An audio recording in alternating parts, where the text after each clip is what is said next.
നമസ്കാരം, ഞാൻ ഡോക്ടർ മെജോ മാത്യു. ഇന്നത്തെ വീഡിയോ എനിക്ക് വളരെ സാധാരണമായി വരാറുള്ള ഒരു ചോദ്യത്തെ പറ്റിയാണ്. ഇന്നത്തെ ചോദ്യം ഇതാണ്. എൻ്റെ അച്ഛന് വേണ്ടിയാണ് ഞാൻ ഈ മെസ്സേജ് അയക്കുന്നത്. വയസ്സ് 50, കടുത്ത പല്ലുവേദന കാരണം അടുത്തുള്ള ഡെൻ്റൽ ക്ലിനിക്കിൽ പോയി പല്ലെടുത്തു. അതിനുശേഷവും മോണയിൽ അസഹ്യമായ വേദനയും നീരും തുടർന്നു. അസ്ഥിയിലുണ്ടായ അണുബാധയാണ് ഇതിന് കാരണമെന്ന് ഡോക്ടർ പറഞ്ഞു. ഭാവിയിൽ പല്ലെടുക്കുമ്പോൾ എന്തൊക്കെയാണ് ശ്രദ്ധിക്കേണ്ടത്?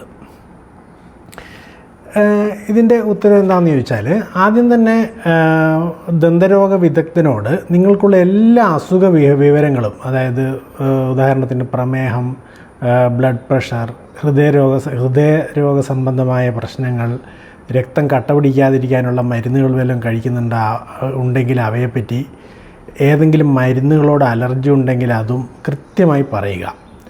അണുബാധ മൂലം പഴുപ്പും നീരും ഉണ്ടെങ്കിൽ ഡോക്ടർ നൽകുന്ന ആൻറ്റിബയോട്ടിക്കുകൾ കൃത്യമായി കഴിച്ച് ഇൻഫെക്ഷൻ മാറിയതിന് ശേഷം പല്ലെടുക്കാം.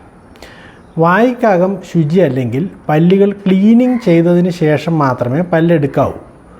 ഇങ്ങനെ ചെയ്യുന്നത് മുറിവുകൾ പെട്ടെന്ന് ഉണങ്ങുന്നതിനും അണുബാധയെ നിയന്ത്രിക്കുന്നതിനും സഹായകരമാണ്.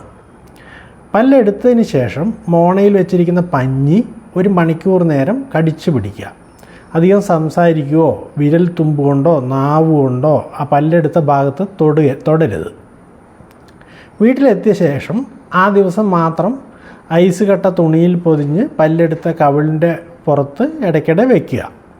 അടുത്ത 24 മണിക്കൂർ നേരത്തേക്ക് ചൂടുള്ളതും കട്ടിയുള്ളതുമായ ഭക്ഷണം ഒഴിവാക്കുക. വീട്ടിൽ തയ്യാറാക്കിയ വേഗം ദഹിക്കുന്നതുമായ സമീകൃത ആഹാരം മാത്രം കഴിക്കുക. മുറിവിലും മോണയിലും ആൻറ്റിബയോട്ടിക് ജെൽ, മസാജ് എന്നിവ ഡോക്ടർ തന്നിട്ടുണ്ടെങ്കിൽ അത് ചെയ്യുന്നത് അണുബാധ കുറയ്ക്കാനും മുറിവുകൾ പെട്ടെന്ന് ഉണങ്ങുവാനും സഹായിക്കുന്നു. 7-ാം ദിവസം മോണയിൽ തുന്നലുണ്ടെങ്കിൽ എടുക്കാനായി ഡോക്ടറെ സമീപിക്കുക. Thank you.